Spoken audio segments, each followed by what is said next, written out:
Good morning, ladies and gentlemen. I hope that you guys are doing well. Hope you're having a nice day out there. Whether you're sitting in the garden, which is like one of the things I always say, or you could be out on a drive right now. Hopefully you're only listening, not watching, unless you're like in a parking lot waiting for, waiting for someone to bring you the grocery. Whatever you're doing. Hope that you guys are doing well. Today we're going to return to a little bit of Bach. We're going to listen to this piece, Fantasia and Fugue in G minor, BWV 542, also entitled and known as The Great.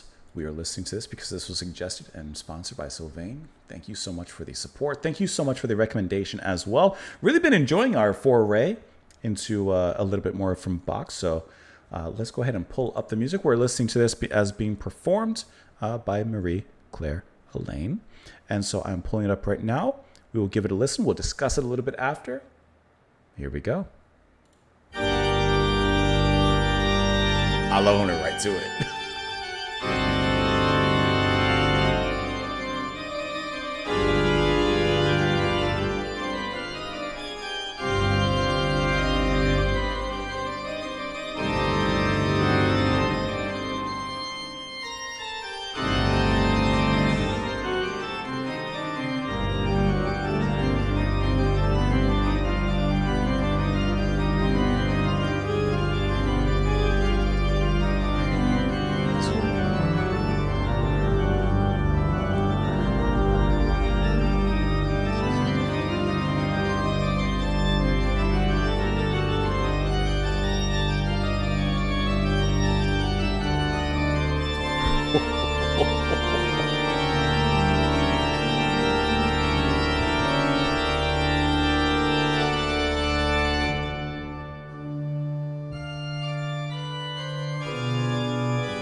just like overwhelming and towering over us.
That was brilliant.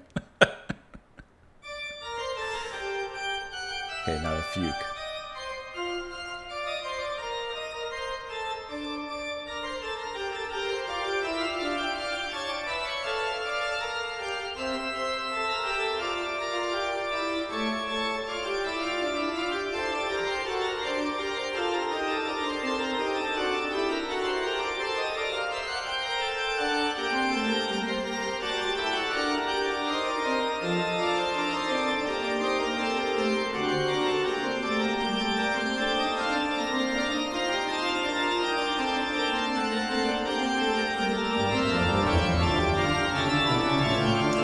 The other layer comes in.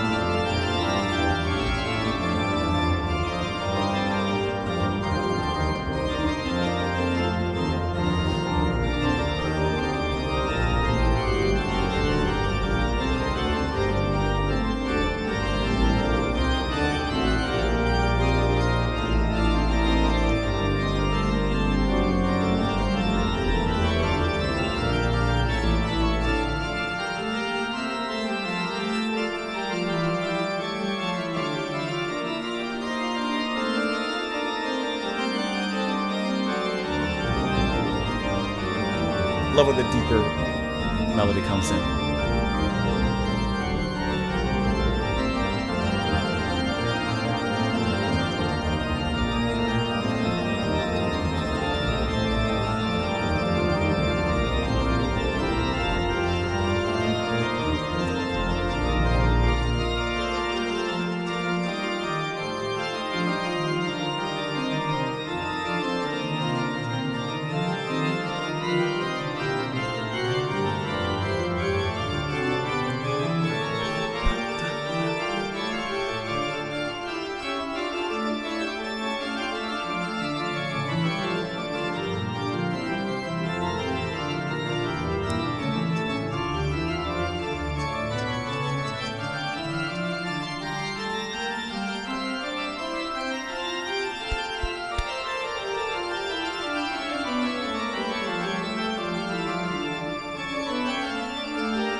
funny man.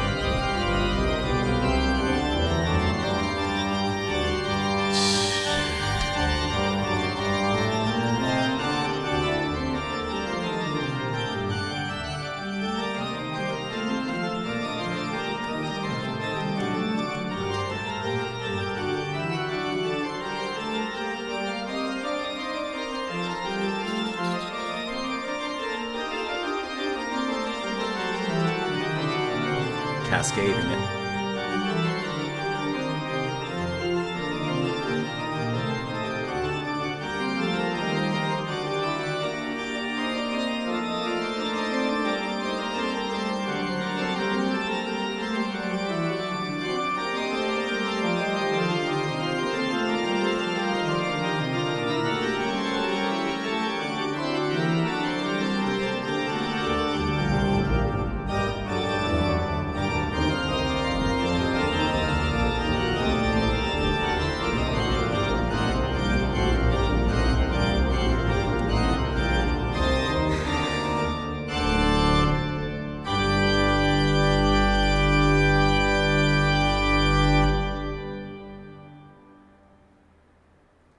Okay, I'm not over exaggerating.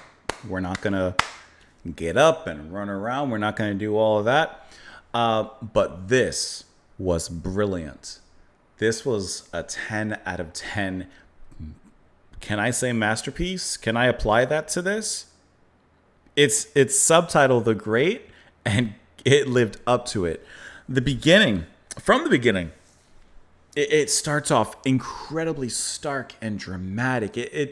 The chords, the mountainous sounds, the use of the foot pedals and the organ, it all looms over us like some towering celestial being that shouldn't be here. Yeah, I never saw the movie, but you know the movie Eternals, the giant thing in Eternals in the movie, and the scope of it, like that's what I'm like thinking of. Like here's here, like see the scope, this giant like just coming over the clouds, like that's the sound I'm getting from the organ. Like it just looms over everything in this like fantastic way. It is brilliant. And then when the foot pedals, when the depths of those bassy notes come through, it just rib shakes. It comes from the depths and the pits of your gut and just pulls up. It's euphoric in this vibrational way that is just uncanny. It's brilliant. And the first half, the first movement, the Fantasia is towering in scope. And then when it moves into the Fugue, it still retains that, but it becomes, if I can use the word, a little bit more playful. It's like the giant who stood in the first part is now smiling in the second part.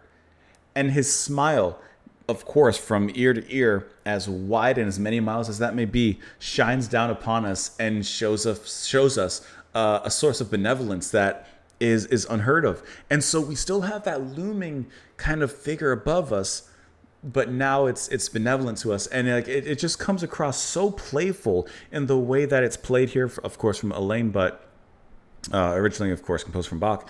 And the notes, they're fast and fleeting, and they're joyful. There's still a size to the music. There's still a monumental output in there, but the layers upon layers that you hear just kind of coming onto one another are just joyous to listen to. This was like brilliant. I'm not necessarily comparing, but I liked 540 that we listened to, but 542 lives up to its name as great. This was out of this world, genuinely. Ooh, that felt really, really nice. says it's an organ prelude and fugue by Bach. It acquired that name to distinguish it from the earlier Little Fugue in G minor, which is shorter. This piece is not to be confused with the prelude and fugue in A minor, which is also for organ and also sometimes called the Great. Bach's biographer Spitta and some later scholars think that the fugue was improvised in 1720 during Bach's audition for an organist post in St. James Church in Hamburg. Assuming this is correct, the theme or subject of the fugue, a Dutch popular tune called Ich ben Gokera van, would have been given to Bach for him to demonstrate his talents as an improviser. It has been suggested that the choice of a Dutch tune was in homage to Johann Adam Reinken, the long-serving organist in St. Catherine's Church, Hamburg. During his 1720 trip to Hamburg, Bach is believed to have met Reinken, whose music he had known since his teens. It says the Fantasia may have been composed separately in 1717. No autographed manuscript of either the Fantasia or the Fugue survives, and no manuscript of the Fantasia survives from the composer's lifetime. It is not clear whether the practice of coupling the Fantasia and the Fugue derives from the composer himself. William H. Bates writes, only one 18th century manuscript in its original state places the two pieces side by side. Further, it is evident that the fugue circulated widely without the fantasy.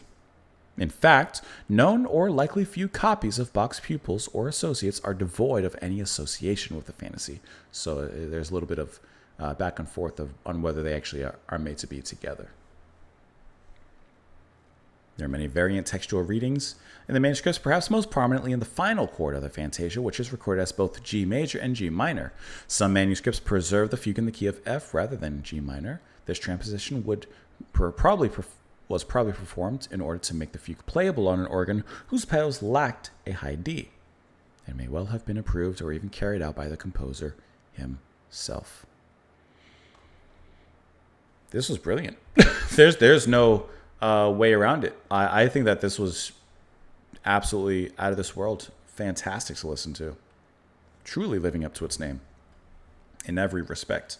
Sylvain, thank you so much for the recommendation, and thank you so much for the support once again. I would love to know what you guys thought of it in the comments below. I hope that you're having a nice day, and I hope that your day only gets better from here on out, and everything that you're wanting comes to you sometime soon. Thank you for being here. Come back tomorrow, and I will see you all then.